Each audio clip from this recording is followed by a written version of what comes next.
And with the advent of the digital age, we want to talk a little bit about how the modern day marketer can really look at communities. Both of us are students of marketing, and wanted to, of course, there are a lot of people out there who might be listening who are insanely experienced in the field.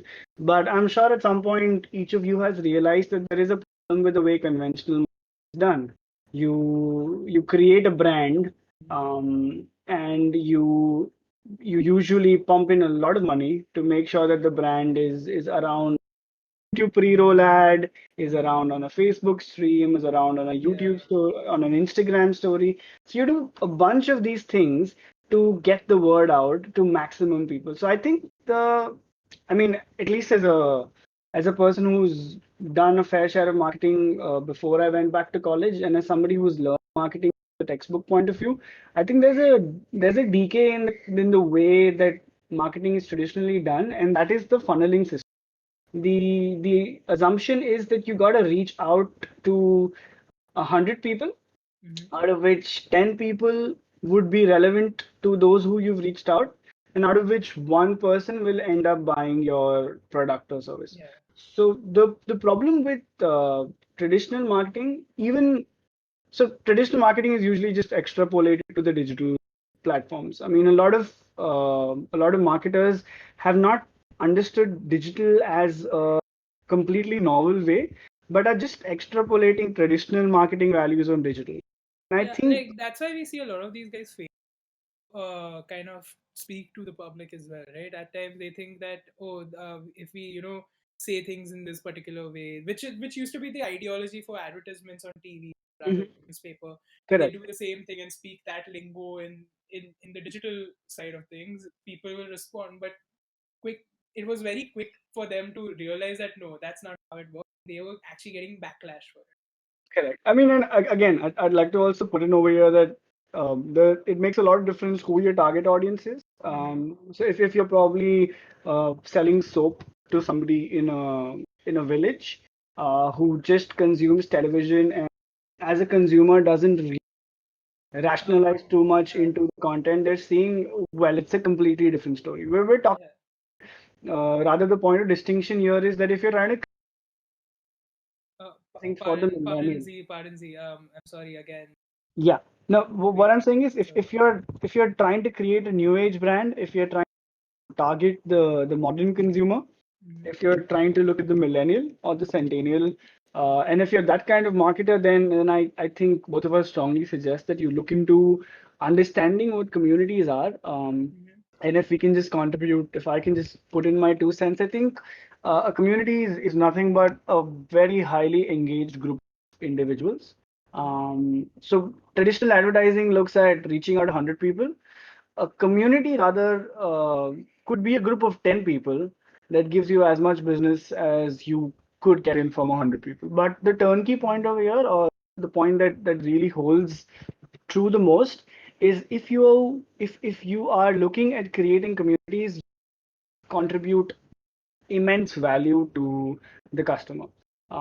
If you are somebody whose meaning is strongly defined, who's contributing in a large sense to what the consumer can gain from the product or service, is really doing something meaningful, touching the life of the customer, communities can work, because you really have this dedicated, devoted. I mean, look at the gaming community. Look at the community that Yeah, is on Steam.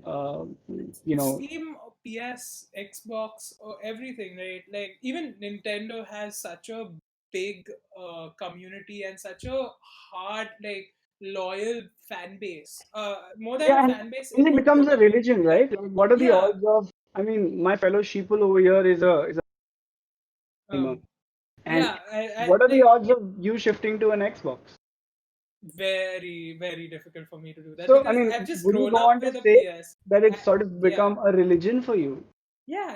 It kind of has. Though I would say one of the biggest things, and this what I feel, I discussed with another fellow gamer, if you want to call him that, is that there's this holy trinity you can have as a gamer, which is get a PS, get a Nintendo console, and have like a good PC that can run Steam. So Steam again, on a PC you can run every game that you can run on an Xbox because it's owned by the, like all the games on Steam and all the games on the Xbox are all Microsoft enabled kind of. So it's under their platform that it comes. Steam might not be owned by Microsoft, but it is for that kind of a platform. So that's why I Xbox, since think it's Steam made by is them, owned by Microsoft. I don't. Is it? I don't think so. Xbox has their own. Xbox is owned by Microsoft. So they are Correct. the ones who made the whole console.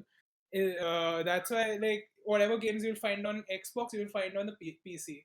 So at Yeah. the end of the day, like, if my whole plan as a gamer, and this is again all came from talking to other people who game. By the way, this is again So that he's community part of a aspect. community. Yeah, He's part of that that gamer that whole community. that whole part of it comes because there are thousands and thousands of discussion threads that come up just talking about gaming itself, like not going into what games are or different games have their own communities, but just gaming itself.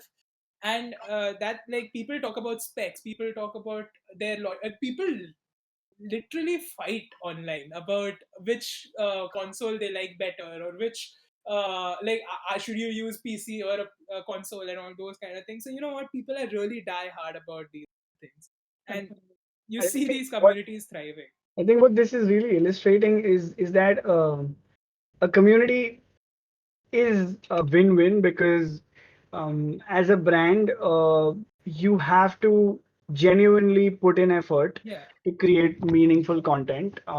It's not the advertisement approach, right? yeah, Because you know you're not going to funnel down from the person that you're reaching to the buying. If your focus is to create a community, you will genuinely put in a lot of effort to create meaningful product or a meaningful service, and yeah. you will have to put in a lot to keep the community going. I But mean, there comes a point where similarly, the I think, community almost yeah, becomes self-sustaining. yeah.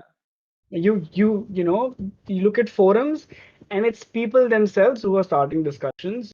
Yeah, I think at a point, like, and this is something I wanted to get to later as well, is that people start creating content for that particular brand on their own, like in a way, like they kind of perpetuate and spread that kind of content to other people, and Yeah, I mean, your that customer becomes yeah, an advertiser for your brand. and that's what's happening for the PS as well, or the Xbox, if you say, both ways, because people, like we said, are so diehard about these kind of consoles or gaming stations, that they'll start like talking about why people should buy it, and they themselves will keep buying it, right? They won't move away from that. They, as soon as a new PS comes out or as soon as a new Xbox comes out, they will be the first people in line buying it. So those Yeah. 10 people that you spoke about, that have been that affected because of that community, they are bringing you so much more business because they are that invested. Yep. And these companies know they want to talk to these kind of people. They have that particular target audience that they already have that bond with, and they've created such a long history for themselves that they know these guys will stick with you no matter what. And that doesn't mean these brands can kind of slack off. That, Mhm. like, this starts creating a lot of more expectations from these people as well, that we know that you're capable of this is why we are in your company, right?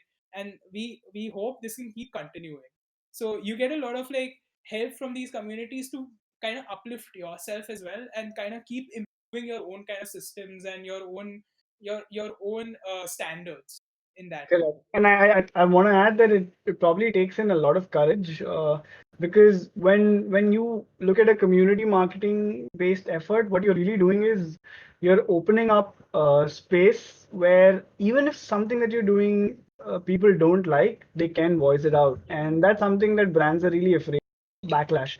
But I think in the modern era, brands that acknowledge negative feedback are the ones that really make a difference, because I mean, at the end of it, you need to show the people that follow you your model too, because if you don't do that, you're just going to be painting a larger than life picture that's not going to be possible to sustain in the long run. I mean, you will make mistakes, and what better way than to have the people who truly care about you vent it out, and what better way than to really address it on the spot and tell Yeah. people that, hey, you know what, sorry, we fucked up, we know that we are behind on the few, but This is us telling you that we will do better.